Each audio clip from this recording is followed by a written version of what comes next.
Yo, YouTube. Hope you're doing good. Hope you guys are having a wonderful day, night, evening, whatever's happening. So, I really just want to make this quick video to rant about Marvel Rivals.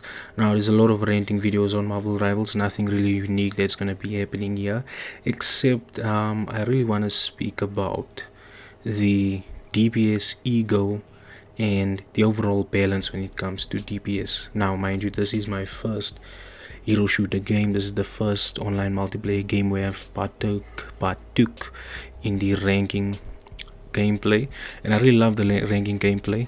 Just got to Diamond 3. I've been there for about 2 seasons now. Just trying to get better at the game before I try my best to try and rank up. But anyway, besides that, I am a tank player in this game, and I flex to support now and then whenever we do need it, whether it is quick play or rank. So the DPS ego in this game and the problem that it's bringing about in the community. So Marvel Rivals is a game, is amazing. It has some of the best gameplay in any game I've ever seen. It's free to play. Some of the best designs of heroes kits, and in all honesty, great overall. It's a great beginner game for anybody that has never been in a ranked game before. It's very competitive, but it's also very casual, and a lot of people love the casual experience in this game, and that is the thing that is keeping this game currently going, because a lot of people are very casual on this game. You will load into a quick match almost immediately before you load into a ranked match. So fair to say that this game is going to be going on for a very long time, especially with the new hero releases, PvE events, and everything like that. Now, on to the main topic, DPS ego.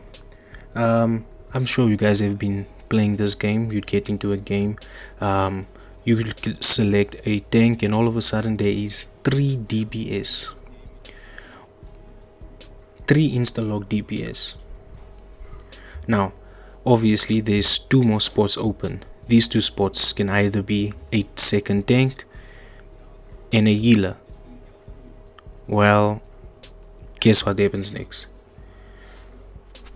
You guessed it, a 4th DPS insta-lock. It's the tower.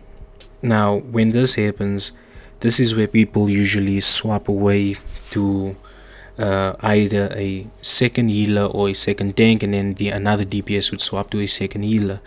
But when I joined this game, which was around season 4, you would see that happen.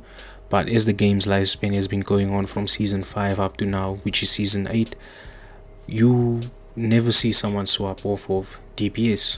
And that's really irritating, because it does not just happen in quick play, it happens in your ranked match, and it's more than likely always a DPS, the 3rd DPS or the 4th DPS in your team that is throwing your games.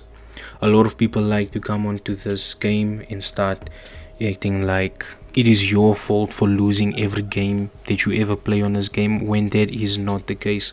Yes, a lot of times you'd be getting into a match and you're just not playing the best you can. You're doing worse, you're doing bad, you're doing everything you can, but it's not working out, and it's fine. It happens to everybody. But the problem is when you are doing not even your best, when you're doing well, the rest of the team is doing well, but now someone on the team does not want to play the game, and the game that they're playing is a team-based game focused around 2-2-2 compositions, which is 2 tanks, 2 DPS, 2 healers. It covers around everything, and it's the composition that has the most amount of wins. It's the composition with the highest win rate. Why? Because it works, and whenever one role makes a mistake, the other one can cover it up with minimal to little, let's say, loss in momentum. That's why 2-2-2 works, whether it is in the pro tournaments or whether it's in your ranked match or whether it's in your quick play matches, because when there is 2-2-2, everything is evened out and there is less room for mistakes. There's less room for mistakes because you know that this person has your back covered. Now, The DPS ego comes in when you are playing the game and the third DPS never wants to swap to a second tank. You will be in a match solo tanking, doing everything you can on an off tank. Most people on this game already have a Lord Strange, they have a Lord Magneto, but now they're trying to play something like a Rogue, a Hulk, a Thing, maybe even an Emma, who's basically a shield tank and an off tank at the same time. But now they cannot do that because an off tank does not cover the mistakes of the entire team. So when an off tank is busy playing, trying to take up space, being aggressive against the enemy tanks, what happens is your DPS does not peel for your healers. There's 3 DPS on your team, they never peel for your healers. And now you, who's playing the off tank, has to jump back into your backline, protect your healers, and then go back to contest the space that you just left and you just got.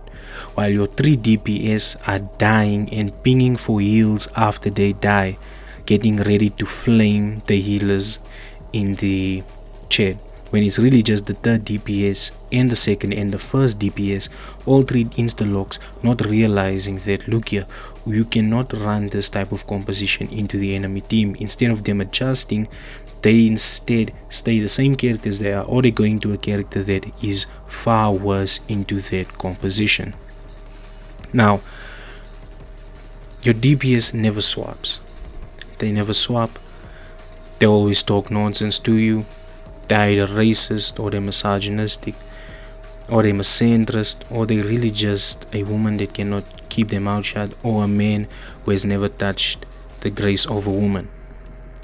That is what your DPS is. That is what your DPS most of the time is going to be. They are just going to be really shitty players who do not know the fact that, okay, we are on 3 DPS. What needs to happen now is that we need to try and play behind cover. We need to kite certain ultimates. We need to peel for our healers. We need to be able to assist our tank in taking space. But your DPS never does this. They're always throwing the game, throwing a fit whenever they cannot play a certain character. Whenever a certain character is banned within your comp or your ranked games, what happens is that your DPS throws the game. These whiny, gay, cuck-ass motherfuckers in this game gets on my nerves because the game is good. The game is amazing. But the people in this community is nothing but a bunch of bitches. And I know I'm swearing right now, and I know I'm probably hurting some people's feelings who haven't made it this far into the video. But the thing is, these DPS players always throw your games. They always want their way. They never try to adjust in a game where they have 25 different characters that can do a lot of different things and counter a lot of different stuff the enemy does. These guys never try to swap, never try to communicate in a good faith way, and never try to communicate whenever they're doing a dive or whenever they're about to use an ultimate. Rather, they would just waste it and think to themselves that they are the main character, when really they are not a main character. They are nothing but an insignificant piece of dirt on the road, looking for a way to just latch itself onto you, making your clothes dirty. That is what most DPS players in this game are. Nothing but filthy pieces of shit. And the game is good. The game is in a good spot, but the problem that I have with the game comes now again with DPS balance changes. Now, the DPS role in this game, they get everything. Whenever a balance patch comes out, nobody cares about what's happening with the tanks, nobody cares about what's happening with the strategists. Everyone is worried about the DPS changes, because those are the characters that show up frequently, more often on the balance notes for each season. Now, I want to bring this up because Devil Dinosaur was recently released. Great tank. He's an off tank. He's not a shield tank. He's an off tank as well. But he cannot. You play him on main. You play him on objective. You play him in the middle of the field. You play him in front of everybody else. Obviously, you big as hell. You're gonna take a lot of different off angles and off positions and all like that, just to make it easier for your team, you know. So yeah, he's a big tank, but here's the thing, he is not overpowered. He is balanced around everything in the game. He has a shield that is on a long cooldown. He has a passive that puts bleed on enemies, but he's very slow and he cannot always follow up quick enough before the enemy gets out of his range. He has a bite and a grab that only applies when you bleed an enemy, then is when he can grab you. As well as he has a very slow primary, which is just 3 bites, and that's about it. And then he has to inflict bleed, and then he has to use his beam to put bleed on people faster, so he can get a lot more kills and things like that. But the thing with Devil Dinosaur is he's balanced. You see, he's balanced. He came into the game. If Devil Dinosaur came into the game at around season 7.5, no balance changes would have been needed. Well, whatever I said there, take it, throw it out, forget everything I said. Devil Dinosaur is broken. And he's not broken in a good way, he's broken in the worst way possible. Everything in the game counters him. And by everything I mean every DPS in this game counters him. Yes, you cannot farm your ultimate off of Devil Dinosaur. I've seen it in the practice range. You don't really even get out charge that much when playing against him. But what does happen is that you finally see the bloated amount of damage that DPS have in this game. DPS in this game do too much damage.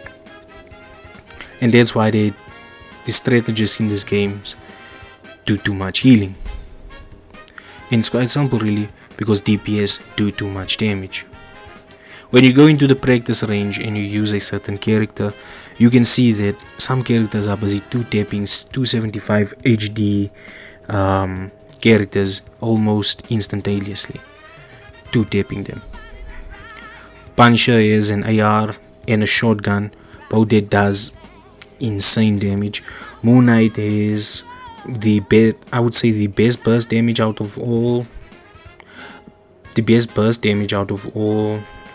besides Squirrel Girl, things like that. But he has really good burst damage, and he's able to just take out an entire team if the team does not scatter fast enough, or if they do not find and destroy that arm quick enough. And what happens is he builds up his health faster. Now I want you to think about it like this: all poke DPS in this game, Phoenix, Yala, Punisher, who else? Can we really say Bucky? We can't say Bucky. Elsa, Luna is a hybrid between a DPS and Strat. We'll not talk about it. Luna. But every character in this game that is projectile travel, that is an attack that requires headshots for you to do proper critical damage, Devil Dinosaur is nothing in front of them. He is weak. He dies almost immediately.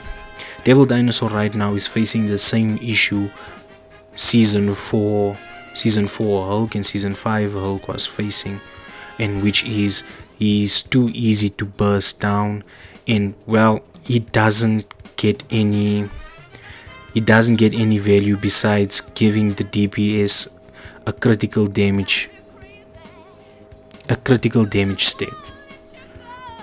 He might have 875 HP, might be saying that wrong, but with Devil Dinosaur, every poke DPS just counters him. He gets taken out quickly, he gets taken out fast, and Phoenix was buffed in anticipation for him. And we should have seen that coming when the balance patch notes was out, but we've been basically distracted by a lot of these pro players, these DPSs with a hard R, coming out and saying he's overpowered. Oh, I can't beat Devil Dinosaur. He's too strong. Tanks shouldn't be this strong. Tanks shouldn't. It's a problem that I have with these motherfuckers. These guys are dumb. They are dumb and they hate everything.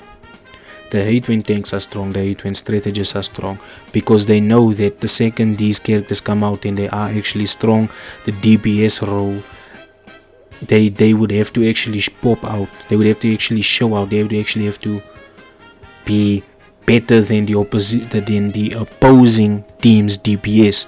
That is what happens with these guys. Now Devil Dinosaur releases and all of a sudden he's overpowered, he's strong, he's doing all of this. But in reality, in your games, how much times have you seen a Devil Dinosaur get an MVP? How much times? How much times in your games have you seen him get an MVP? How much times in your games have you seen a tank get an MVP?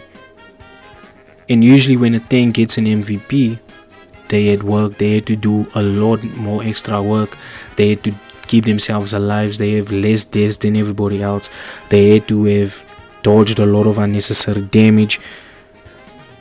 Your tank had to have gotten a lot of final hits, and he had to have gotten a lot of KOs as well and assists, just for him to get the MVP. And you see this a lot with Strange. You see it either with Strange or a Thing, or even say Captain America. These guys had to farm a lot of stats just to get MVP. But compare their MVP to White Fox. Compare this lack of Devil Dinosaur MVP to the release of White Fox, Black Cat, Elsa, Deadpool, Gambit. Compare the release, even let's not even Gambit, Daredevil. Compare the release of all of these characters across the 3 seasons, but actually from season 4 up to now. How much times have you seen a tank get the MVP? How much times when Rogue released have you seen her get MVP? How much times when Angela released have you seen her get an MVP? Even though in the match that they played, the Angela would have a lot of good stats, a lot of kills, a lot of finals and stuff like it. But here's the thing, the Angela didn't have the most damage blocked. The Angela didn't have the most damage dealt. The Angela didn't have the most KOs in the entire match. So what happens? Obviously, they're not going to get the MVP. The same with Rogue. How long does it, how much stuff did you have to do as a Rogue until you got the MVP? And that's what I have a problem with, is that strats, when a DPS releases, they get MVP just for existing in the match. They would get 2 final hits or 3 final hits, and then they would just get an MVP. But what's the difference between all of these tanks that we've gotten from season 4 up to now compared to all the DPS and strategists that we got? Simple. Every DPS and every strat that released was overpowered on their release. It was almost impossible to dive at Gambit when he was released. He had too much damage, he was doing a lot, and his ultimate was basically the deciding factor for any team fight. What happened when Daredevil released? A legit terrorist Daredevil is. He was probably working for the Iranian forces. Daredevil was a legit terrorist when he released. He was the most overpowered character we've gotten, and you could have easily just gotten value off of him just existing. He gets banned in matches to this day. Ever since his release, he gets banned in matches to this day. Elsa Bloodstone was worse than a terrorist. She was a legit dictator in a match. She was so strong, they had to nerf her. Within 3 days of her release, they had to nerf her. Think about that. Gambit, it took how long for him to get a nerf? A whole season, and he was dominating that whole season. It took Elsa like 3 days because she was overpowered for to get a nerf, and now she's nerfed into the ground. She's still strong, but she can only be used in certain situations. And then you get Deadpool. Deadpool came as three roles, but you could have, but we all know that the problem with Deadpool was it wasn't his tank pool form. People complained about tank pool, but tank pool was never an issue because tank pool was doing his job. He was putting the ban hammer on healer strategies, on squishies, getting value that way, getting kills, getting everything. But tank pool had to still do a lot of work just to get that MVP. I don't know why they kept on nerfing tank pool, but the thing is, he was legit a problem. What happened? They basically buffed DPS pool. They left strategist pool the same way, and basically those were the two pools you would see the most dominating matches. People will disagree with me on it. I would still say the strategist pool was a bigger problem than Vanguard pool ever was. Okay, now we get to Black Cat and White Fox. These two characters released and nobody complained about them. White Fox got a buff which made it a lot harder to 1v1 in a match. Yes, in practice area you can do it, but in a match it becomes a lot harder to 1v1 someone while there's a lot of different other things happening. Black Cat releases. Black Cat was not even in the balance patch notes this season. She was nowhere to be found in the balance notes this season. That is how bad it is. She never got enough. She never got anything out of this. Black Cat is also a terrorist if you leave her alone. Black Cat forces you as a tank and a strategist player to play on consistently high alert. People is like, oh, she's not getting picked a lot. Oh, she's not getting, she's not that strong. That's the problem. There's a problem.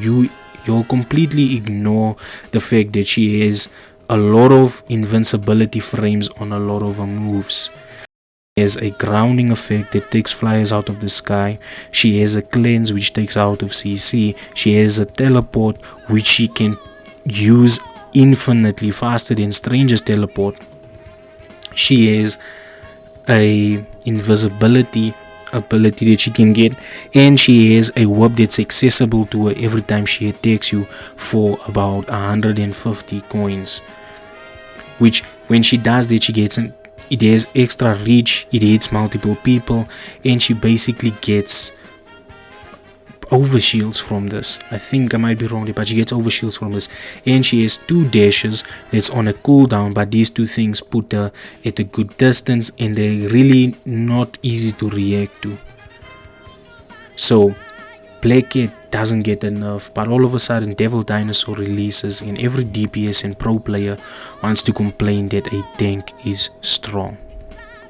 And it's a problem that I have, because these people hate it when the casual players, the people that are trying to learn new roles in the game, people that are trying to get into the role, having a strong character in the role, someone that is not dominating but is actually usable, people hate that. They hate that more than anything, because they know they will have to work extra hard just to work against that character. They do not like it. They only want DPS to be overpowered. They only want DPS to have all of the abilities. They want DPS to have counters to everything. But these same people will never, and I mean never, swap to a counter when the enemy team is rolling us. These same people are the same people that throw your matches and bitch about, oh, I smurf your peak. Whenever someone tells you they smurf your peak, tell them you smurf their mother. Tell them you smurf their mother. Tell them that. Tell them that you did smurf their mother. Because that's all they can amount to.